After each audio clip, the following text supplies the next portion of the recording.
एक बार की बात है, रानी परी की बेटी संध्या परी पृथ्वी के जंगलों में घूमने जाती है। काफी देर घूमने के बाद उसे आम का पेड़ दिखाई देता है। संध्या परी आम तोड़कर खाने लगती है। तभी बगल वाले पेड़ पर बैठी चुड़ैल उसे देख लेती है। अरे, ये तो राजकुमारी परी है। मैं इस पृथ्वी के जंगल में रहते रहते बोर हो चुकी हूँ। अब मैं इसके शरीर में कब्जा करके इसकी जिंदगी जीऊंगी। इतना कहकर चुड़ैल संध्या परी के शरीर में प्रवेश कर लेती है। उसके बाद संध्या परी अपने महल वापस लौट जाती है। फिर शाम को खाना खाते समय संध्या परी अकेले ही सारा खाना खा लेती है। ये देख रानी परी को बहुत ताज्जुब होता है। क्या हुआ बेटी, आज तुमने इतना सारा खाना अकेले ही खा लिया? अचानक तुम्हें इतनी भूख कैसे लग गई? संध्या परी कोई जवाब नहीं देती और अपने कमरे में चली जाती है।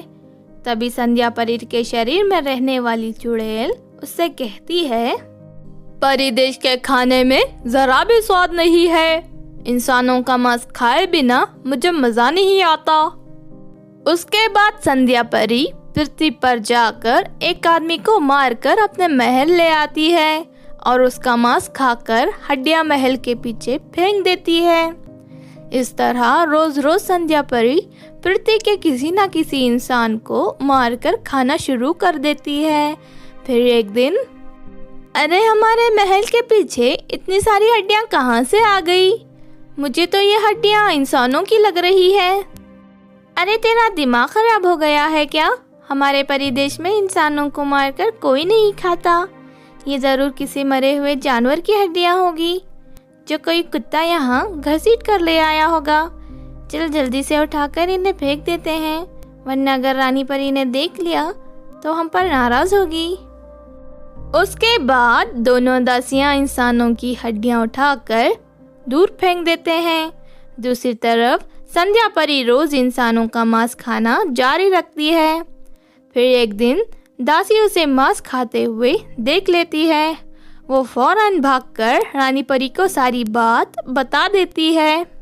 अरे नहीं, मेरी बेटी इंसानों का मांस कैसे खा सकती है? मैं ठीक कह रही हूँ रानी परी जी। मैंने अपनी आंखों से राजकुमारी को इंसान को मारकर खाते हुए देखा है। आप अभी मेरे साथ उनके कमरे में चलिए। इतना कहकर वो दासी रानी परी को संध्या परी के कमरे में ले जाती है। संध्या परी इंसानों का मांस खाते हुए देख रानी परी की आंखें फटी की फटी रह जाती है। लगता है कोई शातिर चुड़ैल मेरी बेटी के शरीर में अंदर घुस गई है। मुझे फौरन चुड़ैल को अपनी बेटी के शरीर से भगाना होगा। उसके बाद रानी परी संध्या परी को पकड़कर एक जादुई पिंजरे के अंदर कैद कर देती है। मेरी बेटी के अंदर रहने वाली चुड़ैल, जल्दी से बाहर आ जा, वरना मैं तुझे जलाकर राख कर दूंगी। लेकिन चुड़ैल संध्या परी के शरीर से बाहर नहीं निकलती। लगता है ये चुड़ैल बहुत ही जिद्दी है, इसे सबक सिखाना ही होगा। रानी परी अपनी जादुई छड़ी को 2 बार घुमाती है। अगले ही पल संध्या परी का शरीर पिंजरे से बाहर आ जाता है और वो चुड़ैल पिंजरे में ही फंस जाती है। चुड़ैल पिंजरे से बाहर निकलने की बहुत कोशिश करती है, लेकिन तभी उस पिंजरे में आग लग जाती है। अरे नहीं, इस पिंजरे में तो आग लग गई।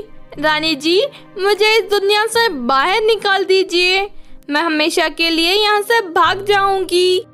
मैं तेरी जैसी दुष्ट चुड़ैल को छोड़ने की गलती नहीं कर सकती।